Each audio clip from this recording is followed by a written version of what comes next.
Маған бүгін жүкті әйел келді. Мен алғашқы жүктілігінде маған УЗИда қыз деді, бірақ мен ол босандым. УЗИ сонда қателесе ма деген сұраққа жауап айтқым келіп отыр.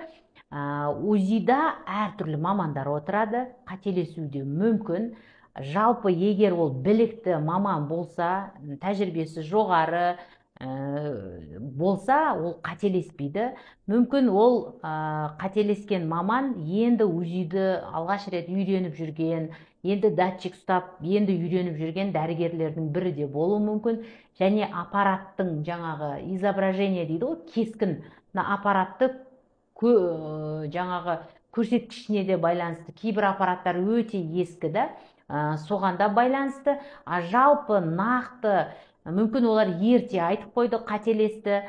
Нақты қыз ұл екенін толығымен 16 аптада нақты айтуға болады. Себебі 16 аптада қыздың да ұлдың да жыныс мүшелері толығымен жетіледі.